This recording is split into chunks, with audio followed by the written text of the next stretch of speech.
गुरुर्ब्रह्मा गुरुर्विष्णु गुरुर्देवो महेश्वरः गुरुर्साक्षात् परब्रह्म तस्मै श्री गुरवे नमः।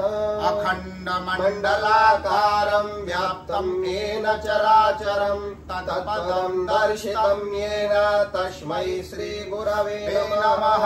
ॐ गजाननं भूतगणादिसेवितं कपितजम्बूफलचारुभक्षणम् उमासुतं शोकविनाशकारकं नमामि विघ्नेश्वर पादपङ्कजम्। पावकान सरस्वती वाजेभिर्वाचनेवती यज्ञं वस्तु ध्यायवसु। ॐ सरस्वती नमः। सर्वमङ्गलमाङ्गल्ये शिवे सर्वार्थसाधिके शरण्ये त्र्यम्बके गौरी नारायणी नमोऽस्तुते।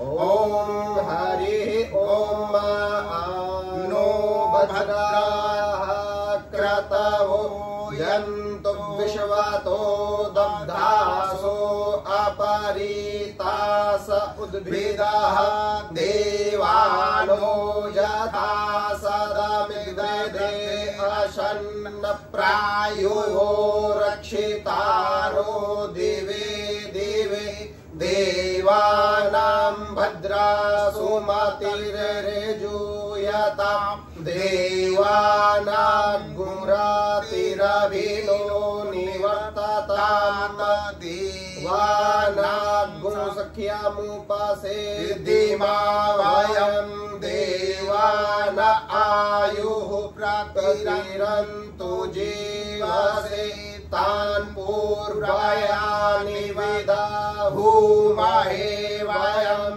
भगं मित्रमदितिं दक्षामश्रीधम् अर्जमलं वरुणागुं सोममश्विना सरस्वती नः सुभगमयस्करतः तन्नो वातो मयो भुवावेखजम् तन्माता पृथिवी तत्पिता द्यौतद्ग्रावाणः सोमसुतो वायो भुवस्तदविश्वनासृणुतं तिस्रयायुं तमीशानं जगतस्तत्सुखस्पतिं धियं जिन्वमवसे हूमहे वयं पूखानो यथा वेदसामासदे रक्षिता पायुरब्धः स्वस्ताये स्वस्ति न इन्द्रो वृत्रश्रवाः स्वस्ति नः पूषा विश्ववेदाः स्वस्ति नस्तार्क्ष्यो अरिष्टनेमि स्वस्ति नो बृहस्पतिर्दधातु प्रसादश्वा मारुताः वृष्णिमातरः शुभं जावानो विदधे खुजगमयः अग्निजिह्वा मनवः सूरचक्षसो विश्वेनो देवा अवसागमन्ये भद्रं कर्णेभिः शृणुयाम देवा भद्रं पश्येमाक्षाभिर्जत्राः स्थिरैरङ्गैस्तुष्टुवा गुंसस्तनूर्व्याशे वाहि देवाहितं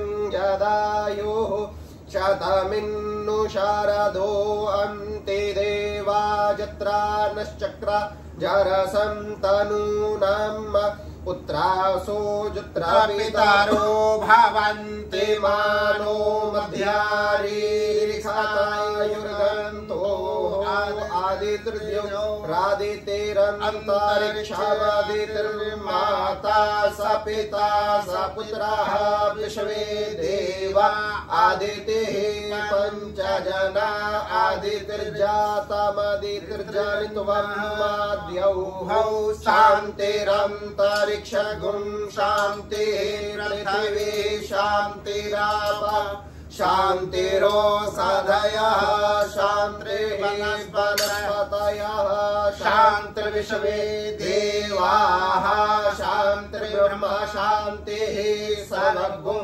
शान्तिः शान्तिरेव शान्तिः सामा शान्तिरेधि यतो यतः समीहसे ततो नो अभयं कुरु शन्नः कुरु प्रजाभ्यो भयं न पशुभ्यः सुशान्तिर्भवतु।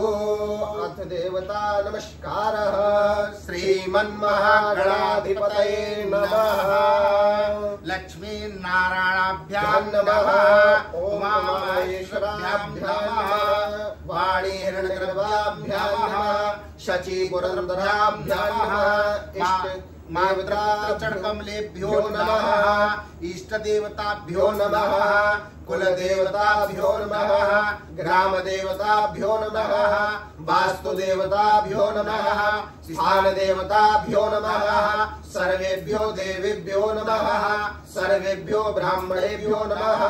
सिद्धि बुद्धि सहिताय श्रीमन्महागणाधिपतये नमः। सम्मकस्य कदन्तस्य कपिलो गजकर्णः। लम्बोदरस्य विकटो विघ्ननाशो विनायकः। धूम्रकेतुर्गणाध्यक्षो भालचन्द्रो गजाननः। द्वादशैतानि नामानि ये पठेद्यादपि पूजारम्भे विवाहे च प्रवेशे निर्गमे तथा संग्रामे संकटे चैव विघ्नस्तस्य न जायते। शुक्लाम्बरधरं देवं शशिवर्णं चतुर्भुजं प्रसन्नवदनं ध्यायेत् सर्वविघ्नोपशान्तये। अभीप्सितार्थसिद्ध्यर्थं पूजितो यासुरासुरैः सर्वविघ्नहरस्तस्मै गणाधिपतये नमः।